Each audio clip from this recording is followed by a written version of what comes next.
What I'm also understanding is also in terms of the work from home culture, this is a different culture. This is a different age. Working in an office and working work from home is kind of like the same way that a lawyer would look at a logic game. Working from home, and working from home and then working in an office is kind of similar to that of someone who is an employee and someone who is a contractor. There are differences all across the board, but they're also similar, but they're different logically. And that's the way that we need to look at things in terms of this work from home age and work from home jobs. When working with someone in a full-time job, they're on your premise, they're on your location or in your organization the entire time. They're utilizing your light bill. You're paying the light bill. You're paying the bathroom bill. When they go to the bathroom and they flush the toilet and when they utilize the water to wash their hands, you are paying that bill. So you have them under your enclosure.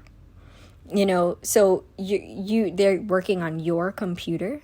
They're utilizing your equipment. Everything is yours. When they walk through that door and they flash the badge, that's your badge. You paid for everything.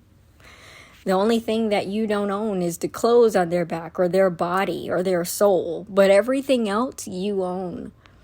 And when working in a work from home age, things are a lot different, especially in the remote world. What I'm finding is in this remote age, you don't necessarily own everything. Remote jobs are lenient.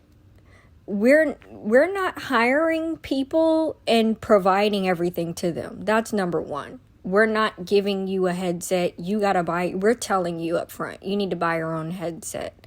We're not giving you a computer. We're telling you up front, you need to have your own computer. So we're already telling them, you use your own stuff.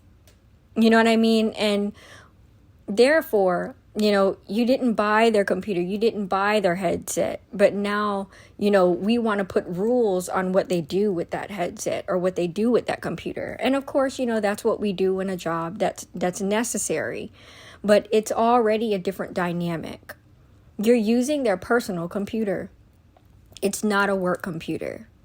You're making them utilize their own personal laptop. You're making them utilize their house, which you did not help them buy probably.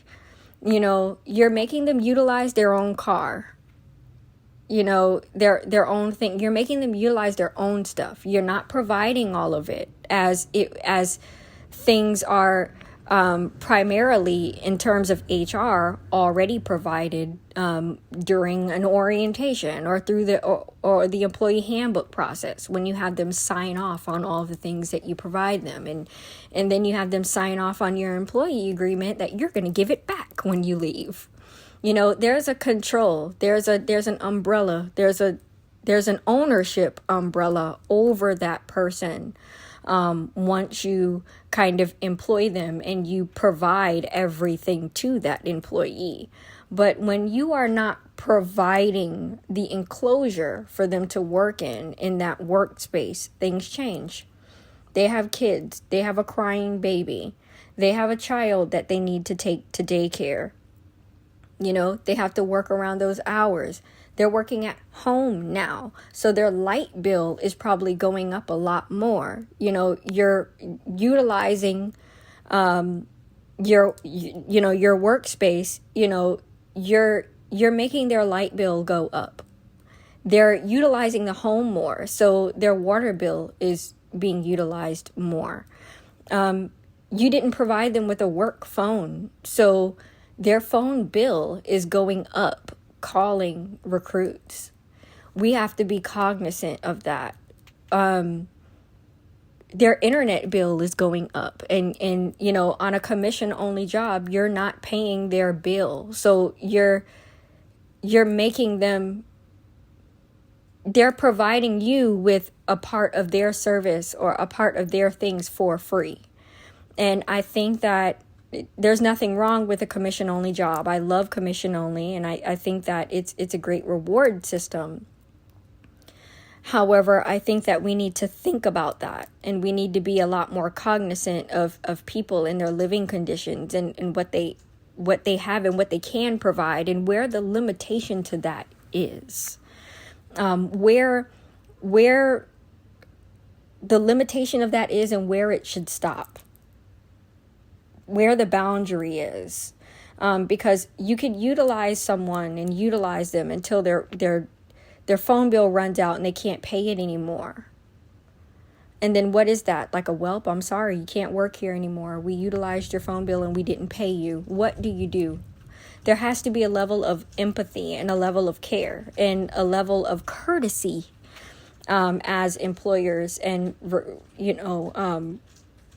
for in that matter, for people in that situation. And I think that the work from home industry and also the commission only industry is something that we kind of look over, and it's very marginalized. And for all of my years of study, I've dedicated my studies to finding things that are marginalized and shining a light on that, and finding solutions to those people in those communities that may be going through something that we did not see in the beginning.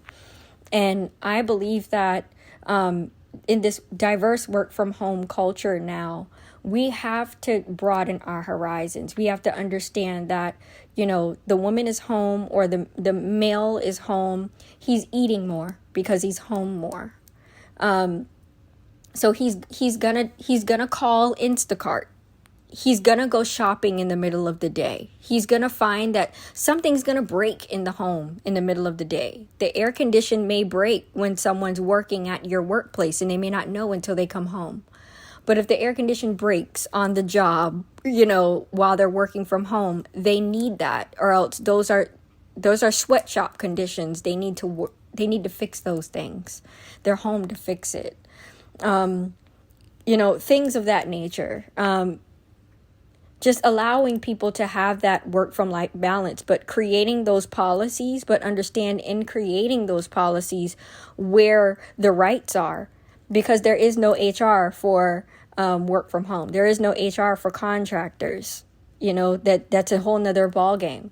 So we have to be cognizant of when we create those policies, and we have to be cognizant of what we provide to our people. And that even though there isn't an HR policy that is designated, utilizing HR as the guideline to ensure that people have the rights that are necessary. Also in terms of the compensation and the work from home. A contractor agreement, of course, is a contractor agreement. It's not necessarily an employee agreement. So we're not signing off on equipment that you're going to mail us back, our headphone set. But there should be some type of something there in terms of a policy, of a level of understanding in terms of that, and not so much of a take policy. The work from home industry, the contractor 100% commission only industry can be very, very selfish in terms of the transactional leadership concept, because it's like, give me, and then I'll give to you when I feel like it, or I'll give to you when I feel that you have reached a certain level. But throughout that process, you're taking from the candidate, and you may be depleting them.